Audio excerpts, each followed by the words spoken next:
Hello everyone, welcome to the series of science lessons. This is a continuation of the previous lecture. Third law of motion. Newton's third law of motion.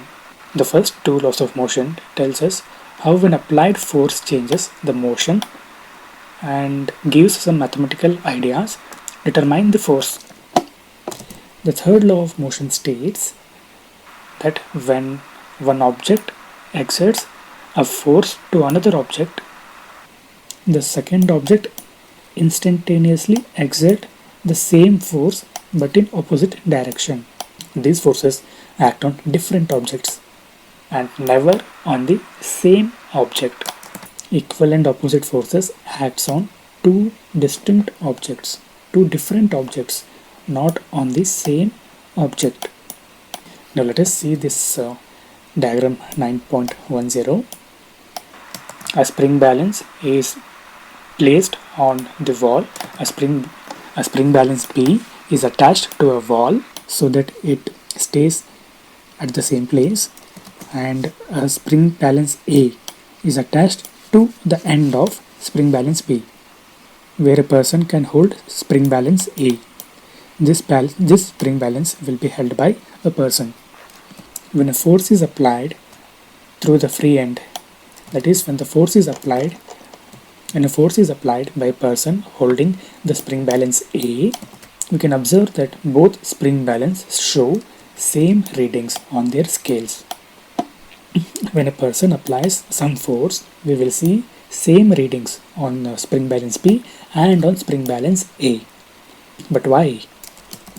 The force exerted by spring balance A on spring balance B is equal but opposite in direction. The force which spring balance A exerts on spring balance B is called action. Similarly, the force where spring balance B exerts on spring balance A is called reaction.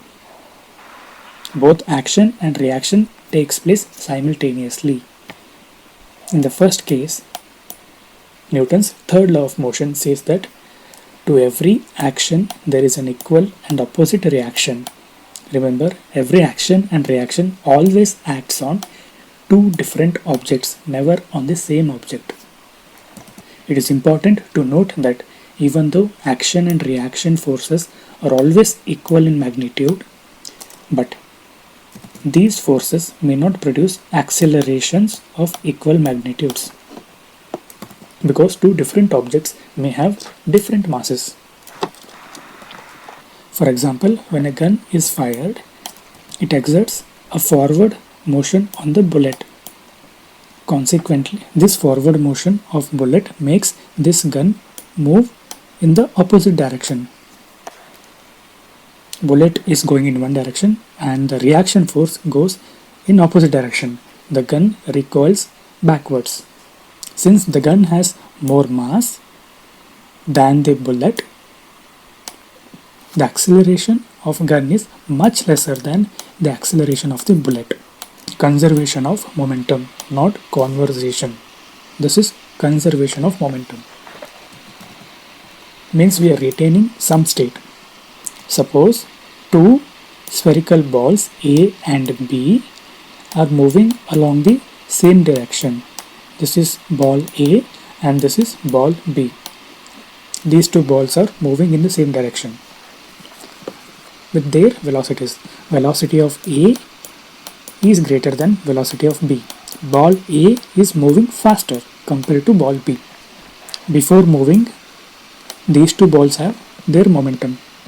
When these two balls meet at one point for some duration t, ball A exerts force on ball B. Similarly, ball B exerts force on ball A. Force exerted by ball A to ball B is written as FAB, and the force exerted by ball B to ball A is represented by FBA. After this collision, the velocity of ball A becomes VA and the velocity of ball B becomes VB. In this case, these two balls also have their respective momentum after collision, the momenta. Momenta is the plural form of momentum. the momenta of ball A before and after collision could be represented as mass of A and velocity before collision UA, mass of A and velocity after collision. The rate of change of momentum for action, ball A hitting ball B, ball A colliding with ball B, is given by FAB is equals to mass times acceleration, mass of ball A and difference in velocities of ball A over time. Similarly for ball B, FBA, this is also known as reaction, FBA is equals to mass of ball B, difference in velocities of ball B divided by time. This is one equation and this is other equation. According to Newton's third law of motion, FAB is equals to minus FBA. The force exerted by ball A to ball B is equals to negative of force exerted by ball B to ball A. Action is equals to negative of reaction. So action is equals to negative of reaction. This is FAB and this is FBA. Acting in the opposite direction. The force acting in the opposite direction. When we rewrite this equation, we will get this equation. Mass of ball A and velocity before collision, mass of ball B, velocity before collision is equals to mass of ball A, velocity after collision plus mass of ball B, velocity after collision.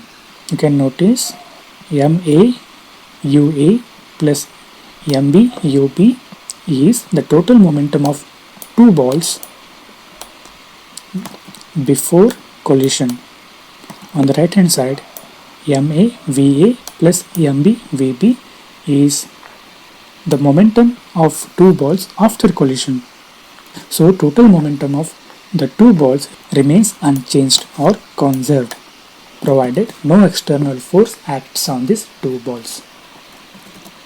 So we can conclude that in the ideal case the sum of momenta of two objects before collision is equal to sum of momenta after collision, provided there is no external unbalanced force acting on those two objects. Now let us see example 9.6. A bullet of mass 20 grams is horizontally fired with velocity of 150 meter per second from a pistol. The mass of pistol is 2 kilograms. What is the recoil velocity of pistol? When pistol is fired, bullet moves with some velocity. This is an action. Consequently, there is also a reaction. Even the pistol moves back, it recoils backwards. So what is that velocity? What is that recoil velocity? It is similar to what is the velocity after collision of two objects. Mass of bullet is 20 grams. We will convert that into standard unit. 20 into 10 to the power of minus 3 kilograms, which is equals to 0.02 kg. Mass of pistol is 2 kg. Here m1 is mass of a bullet and m2 is mass of pistol. The initial velocities of bullet u1 and initial velocity of pistol is equals to u2. Initially both are at rest. Before firing, both the objects are at rest. Even bullet is at rest and pistol is at rest. So their initial velocities is 0. Final velocity of bullet is given, that is 150 meter per second, denoted by v1. This is the final velocity of bullet. The direction of bullet is taken from left to right and the recoil velocity is taken from right to left. Let v be the recoil velocity of pistol. Total momenta of pistol and bullet before firing is 0 because initial velocities of both the Initial velocities of both bullet and pistol is 0. The total momenta of pistol and bullet after it fired is equals to mass of bullet into its final velocity plus mass of pistol into final velocity of pistol. We will get this equation. When we solve this expression, we will get this expression 3 plus 2 times final velocity of pistol. On left hand side the equation is 0 because the momenta of both bullet and pistol before firing is 0. According to the law of conservation of momentum, total momenta after is equals to total momenta before the firing of pistol. When we solve this equation, we get the value for V. V is equals to minus 1.5 meter per second. You can notice the minus sign because pistol goes opposite to the direction of the bullet. Before firing, both bullet and pistol are at rest, and after firing, pistol will recoil backwards towards left 1.5 meter per second, and the bullet moves in this direction from left to right at 150 meter per second. The content of this recording is borrowed from Karnataka Textbook Society, Bangalore under Fair Usage Policy. This video is presented by Avari Technologies. Please do hit subscribe button to get more content. Thank you.